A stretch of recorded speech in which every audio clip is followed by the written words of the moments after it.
How did you use media technologies in the construction and research, planning and evaluation stages? The first piece of software we had to get used to was Blogger. Even though we did use it last year in our foundation portfolio, we still wasn't completely comfortable with it. One thing we really had to get used to was uploading YouTube videos to the blog. We thought the only way was to type in the name of the video on the Insert a Video button and manually scroll through the many videos with that name, but you could just embed the link into the HTML of the blog itself.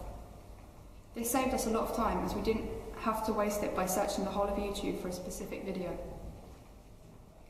Another bit of software we had to really get used to was Photoshop. Using Photoshop was a huge part of our advanced portfolio as we needed to use it for our mood board, the film poster and the magazine cover. We started off using Photoshop for our mood board. As we didn't really know how to use it yet, our mood board was quite simple.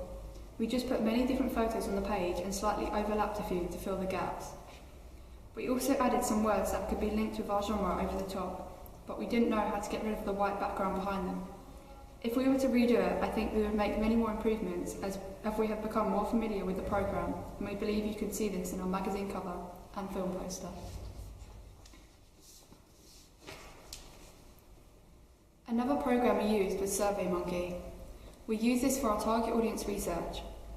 This was a fairly easy programme to use, so it was really useful for finding out what our target audience might or might not like to see in our own trailer. Using this programme to research what we should include in it before we started filming helped us achieve a really successful end result. We used a website named Storyboard That to create our storyboard. We were originally going to draw the storyboard as we assumed it would be a lot easier to get the specific angles drawn out in our own sketches. However, we decided to give it a try and we really liked the end result. Using this process really helped us to visualise how each scene was going to look and helped us understand what scenes would work well and what scenes needed a few minor changes. The first edited video we created was for our props. It wasn't a very advanced or complex video, but it still did the job of allowing us to show an audience what props are involved in our trailer. We filmed the video using a Canon video camera. It was quite a basic camera, but it had everything we needed to film. There were only a few cuts in it and no effects were actually used, so we didn't have a chance to explore the programme Final Cut Pro very much. This was changed, however, when we got to edit our final trailer, as we were a lot more familiar with the tools and variety of things you could do on this programme to make our videos a lot more successful. We think it was good we used Final Cut Pro before we started editing our trailer on it, as we could get used to the processes beforehand. To create our 25-word pitch, we used a website named Movely. This was used to animate our pitch rather than us just writing 25 words down on our blog. We think this allowed the audience to understand what our film was to be about and was also just a bit more exciting to watch. Creating a 25-word pitch meant we had to challenge ourselves by summarising what could be a 2-hour piece of work in just 25 words. Media product creators do sometimes have to do this when pitching their ideas to production companies, so it was an important thing to do. The production company logo was something we struggled with. We had to use Motion 5 to create a logo that would appear at the beginning of our trailer. We felt the programme was extremely hard to use as there were so many controls. To try and further our knowledge with the programme, we looked at multiple YouTube videos as well as Googling certain problems we did have. We did overcome some problems, but others were too complex to do, so we adapted and changed our ideas to help us create a successful logo. To become even more familiar with the programme, we made 2 logos. We use all of these many different types of media technologies in the planning and research stages of making our media products. And this was before we even started creating our trailer. We believe this stage is extremely important, as without the planning and research, our trailer would have ended up a completely different product. Many elements would have been different, as we would have no inspiration and no idea what a trailer actually needed.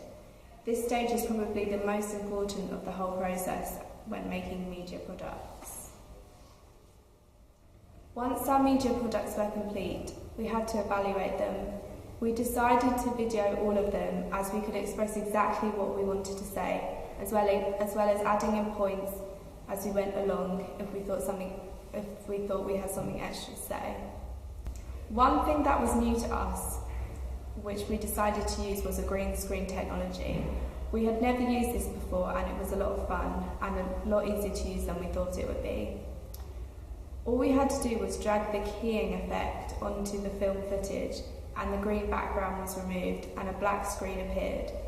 This meant we could add anything to the background we wanted, so we experimented adding our film poster, our magazine cover and even small sections of our trailer. Throughout the whole process of making our media products, we have used many different media technologies. If we had done this project 10 years ago, the software and equipment we used would have been a lot more basic and would have taken a longer period of time. Because of the advances in technology, everything was a lot easier to do, especially documenting our work. We could upload anything from videos, pictures, screenshots and text all to the same blog, which brought together all the technologies in a convergence. There were a few things on Final Cut Pro that we couldn't do, for example, fade out the music.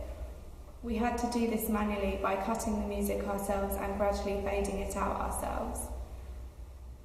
There wasn't an effect to do this, though we think this could just be down to technology not advancing this far yet.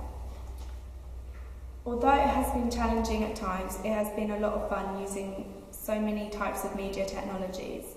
Some we have used before and some we haven't.